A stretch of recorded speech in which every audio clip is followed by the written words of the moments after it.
But does that mean that they don't exist? Criminal bosses are skilled at hiding their identity and even operating from behind prison bars. Yet we see in newspaper headlines about drug wars, prostitution rings, human trafficking, and other horrible things that are the causes of these criminal organizations, and it reminds us of their corrupting influence and the consequences of the activities and the existence of these different crime figures. So it's by the mark that they leave on society that we know that they exist, even if we don't necessarily see them.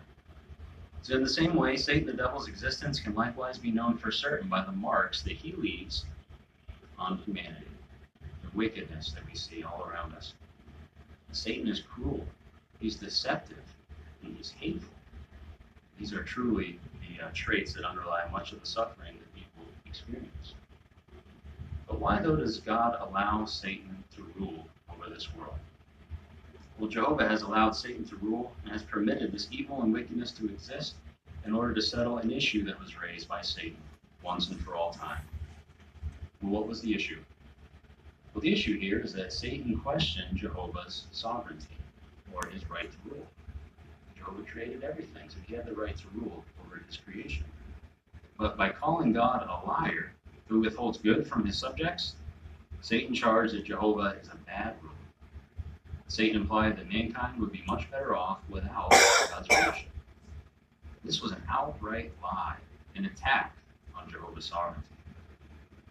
But how would you feel knowing that you were a loving and capable parent if you were publicly accused of lying to your children, to abusing your authority over them, and withholding good from them? Would you disprove those slanderous actions by physically assaulting your accuser? Of course not. In fact, by reacting this way, you might even give credibility to those accusations. So this helps us to explain Jehovah God's way of handling this challenge that was raised against him in the Garden of Eden. If we think back to Jehovah's purpose for the earth, he gave Adam and Eve a wonderful project. They were to fill the earth, subdue it, and make it a global paradise. Moreover, hundreds of millions of spirit sons of God, angels, were keenly interested in this project. So being the generous God that Jehovah is, he gave Adam and Eve a beautiful garden home, all the fruit trees that they could ever want to eat from, but only one tree was out of bounds for them. And Jehovah gave them the command in Genesis chapter 2, verse 16 and 17, "From every tree of the garden you may eat to satisfaction. But as for the tree of the knowledge of good and bad, you must not eat from it. For in the day you eat from it, you certainly will die." Seemed like a simple request, right? But by not eating from this tree, Adam and Eve would demonstrate their full trust in Jehovah as their father, recognizing that he had the right to decide what would be good and bad for his children. But let's see what Satan said to Eve, making this charge against Jehovah's right to rule. If you turn me to the book of Genesis, chapter 3, and we'll read verses 1 through 6.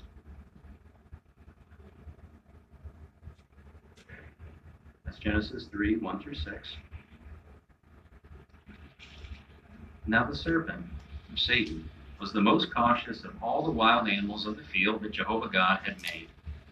So it said to the woman, "Did God really say that you must not eat from every tree of the garden?" At this the woman said to the serpent, "We may eat of the fruit of the trees of the garden, but God has said about the fruit of the tree that is in the middle of the garden, you must not eat from it. No, you must not touch it, otherwise you will die." At this the serpent said to the woman, "You certainly will not die, for God knows that in the very day you eat from it, your eyes will be opened, and you will be like God, knowing good and bad."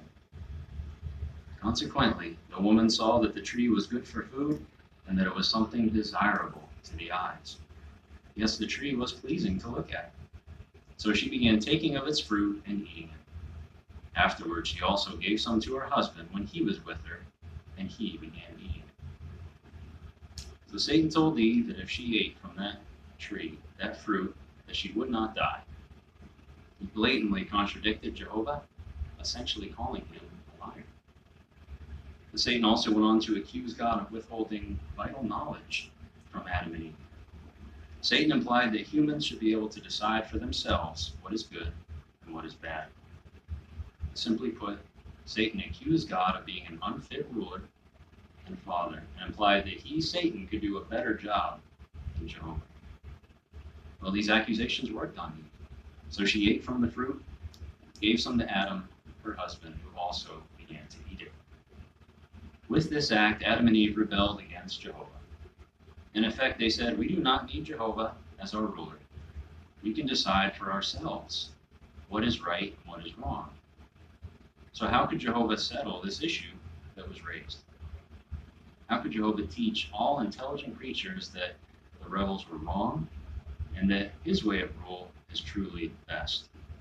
Well, Jehovah could have destroyed Adam and Eve right on the spot. But as mentioned in our earlier illustration, that loving and capable parent that was accused of lying to their children, withholding good from them, these issues can't be settled by violent retaliation. And keep in mind, too, that when Satan challenged God, millions of angels were watching and listening.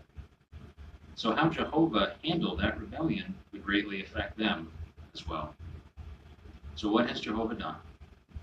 Jehovah has allowed Satan to show how he would rule mankind.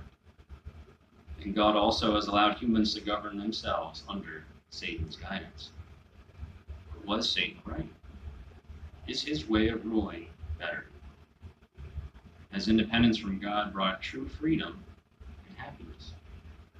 But what are we talking about today? Our wickedness and suffering.